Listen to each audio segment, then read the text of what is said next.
Today I'm taking a scientific approach to help you decide which Sony camera is right for you. We're gonna break it down using data-driven comparisons. We got some radar charts, feature-to-price graphs, and side-by-side spec breakdowns to cut through the confusion. And hopefully by the end of this video you're gonna know exactly which ones can fit your needs. Alright, so this is what we got in the menu today, and this is what an AI image generator thinks a Sony camera looks like.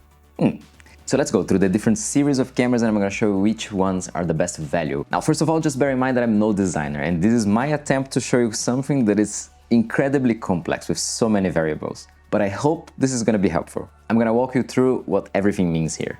Now, the most direct approach is to show you the different product lines, as you can see up here, and how they branch down into different models. But as you can see also, there's some zigzag and there's some correlation in between them that I'm going to have to explain. And they branch down more or less in the release sequence, meaning that within each one of them, they are in the correct order, but not in respect to one another. So just as an example, the 6400 came after the 6300, but it doesn't mean that it came in between the ZV-E1 and the ZV-E10, okay? Maybe in version 2.0. Up here with these symbols, you can see what this product line is mostly aimed at. So for example, the ZV line mostly aimed at video, the A6 and A700 are kinda hybrid, A9 most geared towards photo, but there are some cameras stepping on the toes of their cousins, as you can see around here. This slightly colorful background is my attempt to add one more variable into this chart, which is the sensor size. So here we got the 1-inch sensors, the greenish is the APS-C cameras, as you can see here, and this one lost over here. And the full frame ones got this reddish background, mostly here, and there's one here. And up here we've got a price estimate. And one solid bag of money means roughly $1,000. So here you have a tiny one, so you can expect these cameras to be under 1,000, with some exceptions. And over here, for example, you can expect them to be between 4, but you might have to add a couple more to make it 6. Okay, so where the hell should we even start? So let's start from the left, from the most basic product line, which is the ZV line. Now initially this lineup was meant for vloggers, content creators in general. Basically anyone who wanted a very compact body, but with very good software implementation.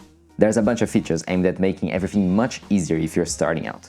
What I have here is the ZV-E10 but mostly the body of all these cameras are roughly the same. And a lot of the innovations they make come here to this lineup first. There's a product showcase feature, a blur the background feature, face beauty, and even if these don't interest you too much, there's a lot of implementations for more advanced cameras, like very good autofocus, image tracking, streaming, and much more. Let's take a look at the different models. Basically, we've got 4 different models within the ZV lineup. The first one is the ZV-1F and it's got a fixed focal length lens. From the 1F to the ZV-1, which has also the ZV-E10 II, you get a fixed zoom lens, apart from all the improvements in the software itself. Now here we had a very big jump, because the ZV-E10 is the first one that offers you to change lenses, plus an upgrade in the sensor size, which now is an APS-C. And here, if we want to go more into detail, we can differentiate the ZV-E10 1 and 2, because they have a couple of differences that might make you think about which one to get. The Mark II allows you to do 10-bit video, but the Mark I had a mechanical shutter, which is better for photographers in general and also to film in some occasions. And there's a considerable price gap, so you have to consider this before choosing one or another. And lastly, we have the ZV-E1, which is a huge bump in the price, but also a massive bump in features. Now we have the same full-frame sensor used in some of the more advanced product lines, like the A7S III and the FX3, insane low light performance, 10-bit 4:2 video. It's a monster inside a tiny box. Let me show you how they stack against each other with this fancy radar chart here. What you've got now on the screen is just a ZV-1 Mark II, and as you can see, around the radar chart we have 5 different variables. The first one is photo capabilities, video, portability, battery, and low cost. So the higher the value, the more it's gonna be out from the center. It goes from 0 to 10. So now what we've got on the screen is the ZV-1 Mark II. Let's add the ZV-E10, which features better photo performance and also video performance. The ZV-E10 II, which doesn't have any more the mechanical shutter, but has some improved video performance. And finally the ZV-E1, which is the one that can do it all. Now, if I were to suggest you one of them as being the best value, I would have to say that the ZV-E10 Mark I is a great choice. Now let me explain you this other graph. In this one, I rated each and every camera from 1 to 100 according to the features they offer.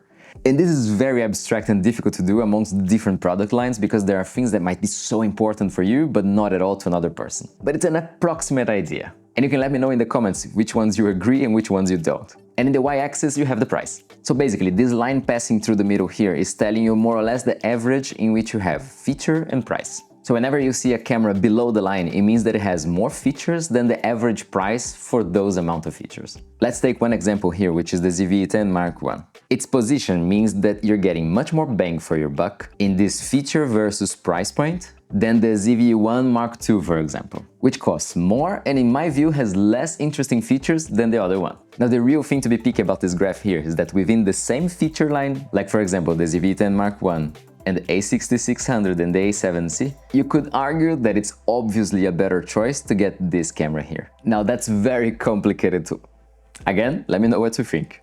And just to round it up, the ZV-E1 is over here, in the middle of a bunch of other very good cameras. Okay, next up we got the A6000 Series. And here you have a bit of up and down with the price, the features, and you shouldn't really trust the numbers to know which order are the newest cameras. The release dates are completely off, like for example the A6500 coming out in 2016 and the A6100 coming in 2019. And some of these are gonna be a little bit more difficult to find in the new market, but the used one is full of them because the series was so popular.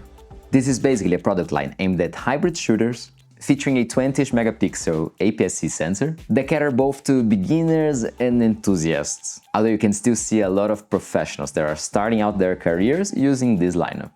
There's a very good balance between performance and portability. And the more you go down into the series, you're gonna see improvements in the autofocus, image stabilization, and video capabilities overall. Basically, it's mid-range price and mid-range performance. And here the lineup goes like this. You begin with the A6000, and then you go all this way to the A6500, and then we start over from here with the A64, 100, 6600, and the A6700. Now the A6000 is the one that started it all. It is still a great camera, but I wouldn't recommend it anymore because you can only find it used. It's a very old camera by now. It does not shoot 4K. So basically you're gonna find better options out there, like for example the A6300. And here the lineup kinda splits in two. On one side, we're gonna have the 6300, 64, and the 6100, which is basically this group over here. Now, these all have 4K, better autofocus, it's a compact build, and in the 6400 and 6100, you get this flip-up screen like this, which helps you if you're shooting yourself.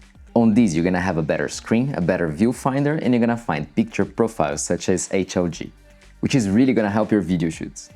But there's one thing that they don't have and the other group formed by 6500 and 6600 has, which is in-body image stabilization. If you're filming handheld or photographing, this is so useful. These two are gonna offer it, plus in the 6600 you get already the new set of batteries from Sony. There's a better grip, enhanced autofocus, no recording limit anymore, hence they're obviously more expensive. Now the latest one of them, the A6700, I had to put in this mid-graph here in between the A6 and the A7 lineup. And this is because this one is such a powerful camera. It's 4 years newer than the A6600. It has an upgraded APS-C sensor of 26 megapixels, just like one of the FX cameras, which is their cinema lineup. Improved autofocus, AI recognition, a fully articulated screen, full HDMI port, 4K 120 mechanical shutter, 10-bit color, real-time LUT preview, it's just too good to be true. The bad part is obviously the price. If we check again our feature versus price graph, we see that mostly the A6000 cameras are in this area over here. So basically our takeaway is that actually the ZV lineup, which shouldn't actually be replacing it, has more features for a similar price point. I mean, that's up until the A6600. Because then the A6700 jumps over here, and it is $400 more expensive than the A6600, but it packs all that stuff that I just said. And it is in the lower 1000s, which makes it very competitive against all of these guys over here. If we go to our beautiful radar chart, we have now 6300, 6400, 6500, the 6600 is over here, and finally we have the A6700. Now currently you could find a used A6500 for roughly $650. And this is a great value camera, but for the age and how outdated the performance of the software is gonna be, it is okay, but I would probably gravitate towards an A6600. Now here we enter that temptation area that is terrible, because you could get an A6600 for roughly $1,000, but for only $400 more, you could get the A6700. Considering features and how much you're getting for these $400, it's totally worth it. But you gotta consider that at this price point, it's almost a 50% increase. And also that around $1,500 you can find some other options. Plus, don't forget you gotta buy lenses for this camera. So I think for all these reasons, if you're starting out and this is gonna be your only camera, maybe the 6600 is still in the best bang for buck price point. Alright, so now let's go full frame. And here's where it gets very interesting. And my first full-frame Sony camera was this A7 III just here.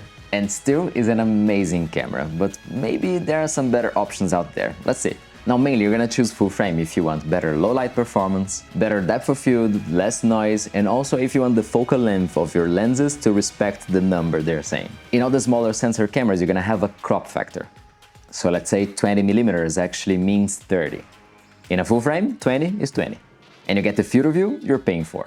Sony's full-frame section begins with the A7 series, and this one splits into 3 different categories that I'm gonna explain right now. Below the A7 product line, we have the A7R product line, which is aimed at photography, the A7, which is a hybrid shooting camera, and the A7S, which is geared towards video. And each lineup is in a different generation here, because the S lineup goes until the A7S III, the A7 lineup finishes in the A7 IV, but probably the 5 is coming very soon, and the R lineup finishes in the A7R V. And if you're wondering what are these other ones over here, it's because each one of these have a compact little brother or sister. They're almost the same camera, but in a compact body. So the A7R V has the A7C R. The A7 III had the A7C, and the A7 IV has the A7C II. And if you're wondering where the hell is the compact one of the A7S III, they just adopted the cousin over here, which is the ZV-E10. I said this was gonna be complicated. Wait, but let's go step by step. First, the R lineup. The R series is renowned for having super high resolution cameras. They're meant for professionals and enthusiasts seeking perfect image detail. Now here I'm gonna talk to you just about these 2 cameras. I'm completely skipping the A7R IV because in my opinion it doesn't make sense anymore. Okay, it is still $500 difference from it to the A7R V, but we're talking about the $3,000 to $3,500 difference. So at this price point, and considering that with the 500 more you're adding 10-bit video, 4K 60, support to CF Express cards, and a flippable tiltable screen, I think it's worth it. And if I haven't convinced you yet, the A7C R, which has the same features, or almost, as the A7R V, also costs $3,000. Now both of these are gonna offer a fantastic 61 megapixel sensor, but with the bigger body of the A7R V offering a better viewfinder, with higher resolution, dual card slot, a more flexible LCD screen, but one could argue that the size of the A7C R might compensate all this. It's up to you. Let's do a quick side trip to their cousin's house. There's another product line called A9, which is also aimed at photography.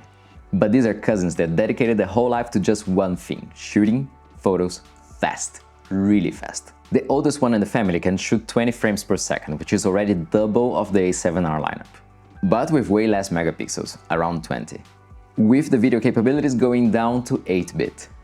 Until finally they decided to release the A9 III, which is the newest of the bunch. And this one can shoot 120 frames per second. You heard it right, 120. Plus some video capabilities that definitely step a little bit over on the other lineups. So if speed is what you need, there you go. If you're shooting sports, dancing, your kids, anything that moves really fast, this is what you should go for. If you want a more rounded camera, then maybe the A7R lineup is more your thing. And remember that here the prices hike up quite fast. As I said, the A7C R is around $3,000. The R5, $3,500. The A9 II is $4,500. And the A9 III, $6K. Okay, so now we go to the hybrid area, and this can make everything very confusing. So basically we have here the A7 III, and the A7C is its smaller brother. It's a great 4K camera, amazing autofocus, just super reliable.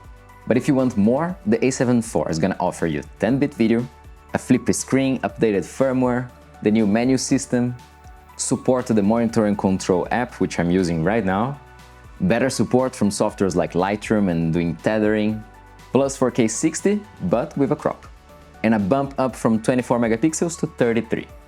Basically, all these features are mirrored in their compact counterparts, remembering that they have a smaller grip, only one SD card slot, and a much smaller viewfinder that is actually off-axis with the lens. Okay, so let's discuss value here. I've stood way longer with my A7 III just because it managed to do everything that I needed. For personal content creation plus client work.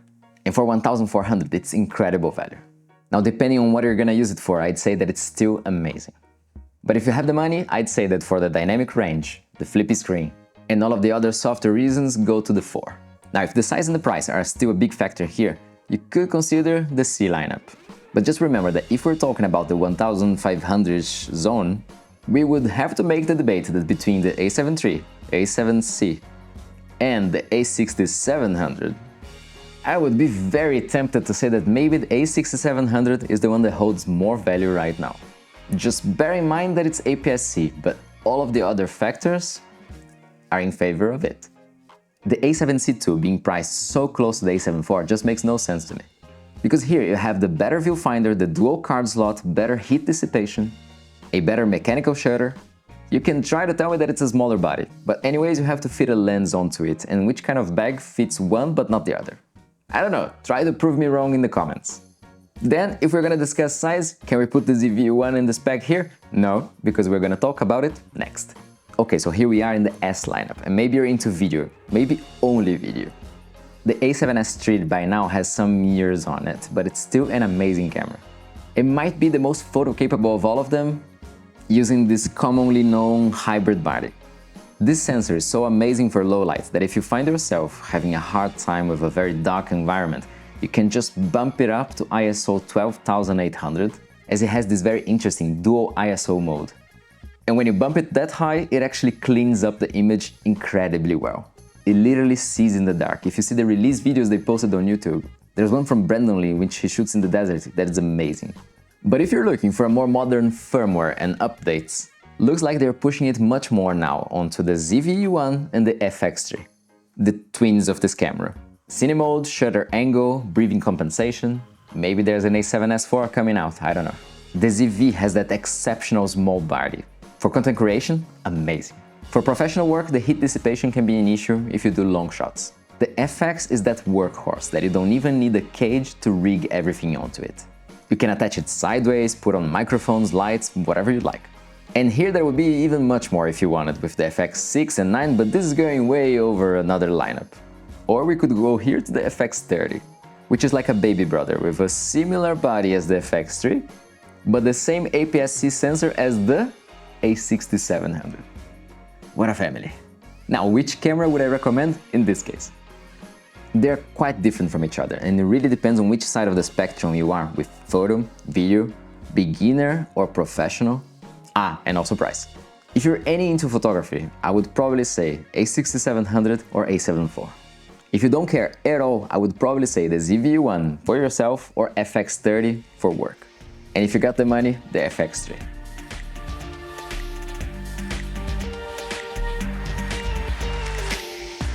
Now don't forget to save this video if you're ever searching for a Sony camera again or trying to recommend one to someone. Let me know in the comments if you have any doubts and if you agree or disagree with something in this video. And if you're already in the Sony lineup, check out these videos over here. I'm testing some apps that you can use to control remotely your Sony camera. There's the Monitor Control, which you can use wireless, and the Monitor Plus, which is amazing if you use a cable, has so many features, forget about external monitors. As always, thanks a lot for watching, and I'll see you there or there. Bye!